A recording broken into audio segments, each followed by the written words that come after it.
గౌరవనీయులైన శాసన పరిషత్తు చైర్మన్ గారు, గౌరవనీయులైన శాసనసభ స్పీకర్ గారు, గౌరవనీయులైన ముఖ్యమంత్రి గారు, గౌరవనీయులైన మంత్రిమండలి సభ్యులు, గౌరవనీయులైన శాసన పరిషత్ శాసనసభ సభ్యులను, శ్రమించే తత్వంగల శాంతి కాములకైన యావత్ తెలంగాణ ప్రజానికాన్ని ఈ బడ్జెట్ సమావేశానికి నేను సాదరంగా ఆహ్వానిస్తున్నాను. ఓకాంగ్ చరిత్రాత్మక పరిదర్శన దాంట్లో తెలంగాణ ఉండగా మనమందరం సమావేశం అవుతున్నాను. ప్రభుత్వం కేవలం పరిపాలన మాత్రమే కాకుండా ఒక భవిష్యత్తును రూపొందిస్తుందని, ఇందులో ప్రతి పౌరుడు పురోగతిలో భాగస్వామిగా ఉంటారు. స్వయం పాలన, గౌరవం, న్యాయబద్ధమైన అభివృద్ధి కోసం ప్రజల ఆకాంక్షల ద్వారా ఒక సుదీర్ఘమైన చరిత్రాత్మక పోరాట ఫలితమే తెలంగాణ రాష్ట్ర ఏర్పాటు. రాష్ట్ర అవతరణకు చేసిన త్యాగాలు, విశ్వాసాలను గౌరవిస్తూ ప్రజాపాలన స్ఫూర్తి ద్వారా మార్గదర్శకం పొందుతూ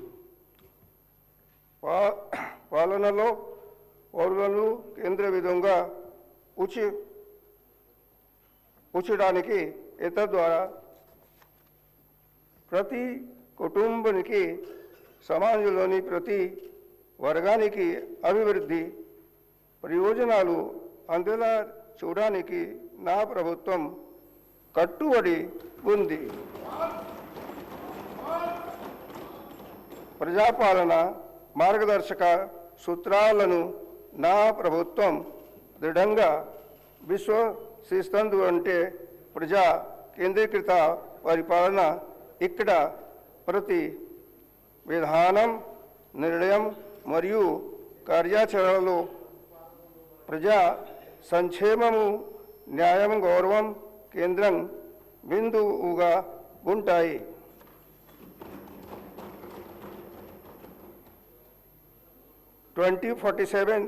తెలంగాణ రైజింగ్ దిశగా మనము అడుగులు వేస్తున్నాం. సమ్మిళిత వృద్ధి తోకతో ప్రపంచ దిక్సూచిగా మన రాష్ట్రం నిలుస్తుంది అనేది ఈ విజన్. గత సంవత్సర కాలంలో సాహసోపేతమైన సంస్కరణలు, సంక్షేమ పథకాలు అందరికీ అందేలా మనం పటిష్టమైన పునాదులను వేశాం.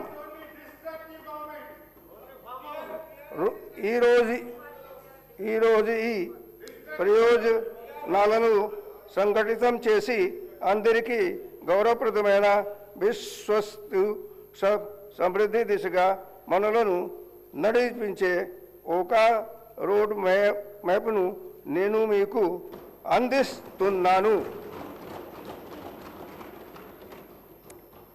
माननीय सदस्यगण, जैसे जैसे हम भारत की स्वतंत्रता के शताब्दी वर्ष की ओर बढ़